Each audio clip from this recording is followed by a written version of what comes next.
बात मैं आपसे गुजारिश करने आया हूं और आपको ये भी बताने आया हूं और हुकूमत को भी ये बता रहा हूं कि हमने एक बाबरी मस्जिद को खोया, अब दूसरी मस्जिद को हरगिज नहीं खोएंगे। याद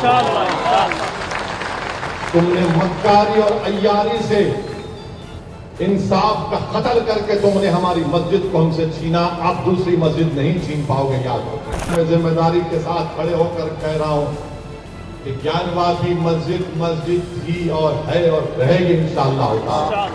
मुझे लगता है कि ये जो ताजमहल के नीचे जो कमरों की बात हो रही है, ज्ञानवापी के नीचे क्या देखने की बात हो रही है, वो असल में ये है कि प्रधानमंत्री की डिग्री तलाश कर रहे हैं, एंटायर एमए पॉलिटिकल साइंस।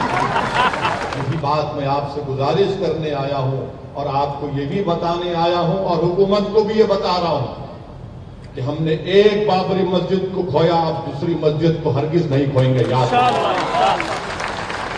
तुमने मक्कारी और अय्यारी से इंसाफ का कत्ल करके तुमने हमारी मस्जिद को हमसे छीना, आप दूसरी मस्जिद नहीं छीन पाओगे। याद रखो, अब हम तुम्हारी इन बातों का भरोसा नहीं करने वाले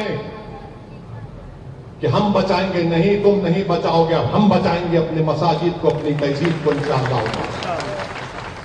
जो लोग आकर मुझसे कहते हैं कि नहीं नहीं हम हैं, तुम नहीं है, तुम कभी हमारे साथ नहीं थे, तुम तो हमारे जनाजे जब आते तुम आकर दो दिखावे के आंसू बहाकर चले जाते हो और उसके बाद हमारी बर्बादी के अफसाने कोई लिखकर कोई किताब लिख देता है, कोई मज़ामीन लिख देता है, उसको कोई अवार्ड मिल जाता है।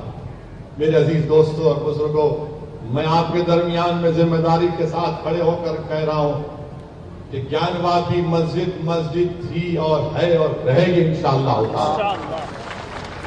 1991 का कानून यह कहता है कि 15 अगस्त 1947 को जो मस्जिद मंदिर थी वो बरकरार रहेगी और अगर कोई उसके नेचर और कैरेक्टर में तब्दीली पैदा करना चाहेगा तो 91 का पार्लियामेंट का कानून कहता है कि उन पर केस बुक करो, जेल भी जाओ और अगर कोर्ट ने फैसला दिया तो 3 साल की सजा है।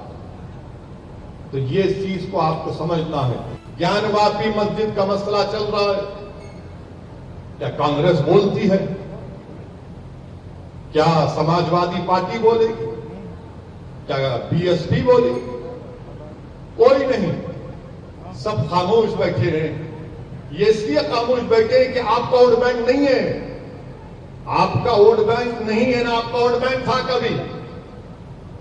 यकीनन मुझे अंदाजा है कि मेरे आज के इस तकरीर के बाद शाम में 6 बजे से हमारा निकाह शुरू हो जाएगा। तो रोज की आदत है, बगैर हमारे निकाह इनका टीवी बिकता नहीं है। मगर सच्चाई यही है। क्यों नहीं बोलते भाई आप? अगर आप बीजेपी से अलहदा है, मुख्तलिफ है, तो बोलो ना, बोलिए।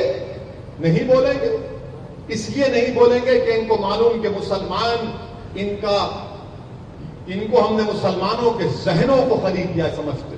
इनको सिर्फ डराओ और उनसे सिर्फ कहो कि हुकूमत बदलना है, हुकूमत बदलना। कि अगर चीफ मिनिस्टर किसी को बनना है, किसी को प्रधानमंत्री बनना है तो उसको भारत को बचाना है। अगर वो अपनी पार्टी को बचाएगा तो भारत कमजोर हो जाएगा। याद रखो, अगर भारत को मजबूत रखना है तो यहां पर बसने वाले हर शख्स को इज्जत की जिंदगी के साथ जीने का मौका मिलना चाहिए।